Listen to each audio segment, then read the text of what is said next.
We've got a commitment alert to kick off today's Ohio State football report. Kayden Dixon-Wyatt has committed to the Ohio State Buckeyes, where he'll get to play with his high school teammate Chris Henry Jr. He committed over Oregon and USC. We will break that down, which we mentioned on a previous show of the possibility of that commitment happening. We will have more Ohio State recruiting updates for you here as well on the channel. Hit that sub button if you haven't already at youtube.com/GoBucks. Dixon-Wyatt, who I think has some great quotes on why he committed to Ohio State, more on that in a little bit, is a 4-star recruit out of California. He is the number 15 ranked wide receiver in the class, 107 overall. He joins 4 other at least 4-star commits. I think they did bump up Brock Boyd from the last time we were on the show, which, go figure how that one turns out, just as predicted. Chris Henry Jr. is number 11 overall. He is a 5-star. 3 4-stars then. Jaeden Ricketts, who's 263 overall. Brock Boyd, who is a 4-star. And now Kayden Dixon-Wyatt. I love this quote from Dixon-Wyatt on why he committed to Ohio State. Quote, "If you want to be an elite wide receiver, you go to Ohio State." Spot the lie. That is what I have said multiple times on this show. I think that is a profoundly accurate statement with a long history, at least recent history. I should, maybe not if you want to go back to like the 70s or whatever when no one cares about it. That is extremely accurate. All Ohio State does right now is produce great wideouts. Long as Brian Hartline is there, they're going to have like a first-round pick on average every year at the wide receiver spot, which is awesome for the Buckeyes. If you make it as a wide receiver at Ohio State, if you become the 1, the 2, I mean, Emeka Egbuka was never the best receiver at Ohio State. He was a top 20 pick. Simply do that over and over again. So I appreciate the logic being applied because I think it's accurate. You know, all Ohio State does is churn out top-end wide receivers who end up being, potential first-round picks or day 2 picks, whatever. And I think Dixon-Wyatt has a good head on his shoulders for that.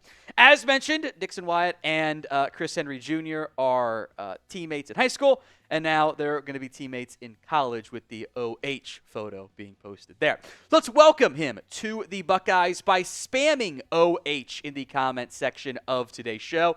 Bonus points if you respond IO to somebody else's comment. It is the pinned comment on today's show, so if the ad comes here on YouTube, take advantage of it. Head down there and go spam OH. We got a transfer portal update here. Former Ball State kicker Jackson Courville, I think that's how it's pronounced. I'm not totally sure. It's a kicker. Pronunciation guides are not great for small school. He has committed to Ohio State, which gives them maybe depth and maybe some extra competition at the kicker spot. His career, 26 of 34. He was better in 2024. He's got 2 years, by the way, of eligibility, plus a redshirt year if he wants it. 11 of 13 this past season, hit both of his 50-plus yard kicks. The career long was 52. So the spring portal additions, and maybe it's just this, Justin Terry, the offensive lineman, Bo Atkinson, the edge rusher, Grant Mills, the long snapper, which, again, we'll see. These might be walk-ons, by the way, Grant and Jackson. That's what Ohio State did last year, getting additional depth at the kicker spot, special team spots. They brought in some walk-ons. OSU wanted a backup kicker. They didn't really have one. They were in the market for that spot to add some depth, add some options there. The previous ones had left because they didn't win the jobs, and they were not going to get to play behind Jaden Fielding. So they went off and tried to find a different spot. I think there is a scenario, too, and it's kicker. They're all kind of head cases, see how the development goes and whatnot, in which he ends up being the guy in 2026. That, we'll see how this year plays out. Jaden Fielding was not good in the regular season, but rebound in the postseason, was kind of coming off injury.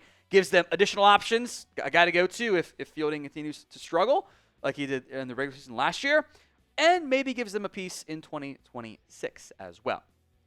And you can get the Ohio State National Championship gear by going to chatsports.com/OSU champs. Link will be in the comments section and the description of today's show. There's a clickable link over there in the other corner as well. Hats, hoodies, t-shirts, everything else in between. It is the official national championship gear. Go get yours today at chatsports.com/OSU champs. Let's check in on the team up north as that team's head coach, Sherrone Moore, is being suspended, self-imposed by the university for not weeks 1 and 2, but for weeks 3 and 4. This is all part of the I don't know why we're calling it advanced scouting, and that's sign stealing. That's what it was. Allegations here against Michigan. There was Sherrone Moore had deleted a thread of 52 text messages with Connor Stalions because, when I am innocent of things, I delete text messages. That's what you do, right? Come on. This is the old, self-imposed, trying to get it early before the NCAA banhammer comes down with whatever threat they have left. They don't really have too much power these days. He will coach against New Mexico and Oklahoma to begin the season. Of note, Sherrone Moore is an Oklahoma alum, so kind of feels like they're doing the 3 and 4 week suspension so he can coach against his alma mater. He'll then miss Central Michigan. He'll miss the Nebraska games as well. Nebraska one, probably obviously a bit more impactful there. This kind of feels like there's more coming.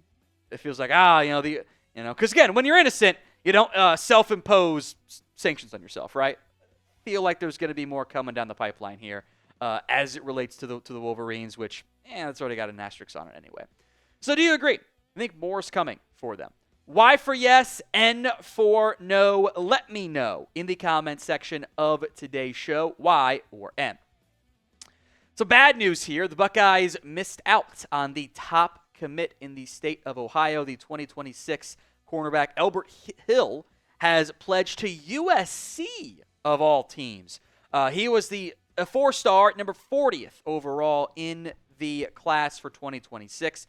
The number 3 ranked corner, number 1 in the state of Ohio. He has an official visit on the schedule to OSU this summer. Maybe he takes it, maybe he doesn't. A little bit early to tell. Again, it comes down to, are you committed or not? Like if you're taking official visits, in-state it's pretty easy to do.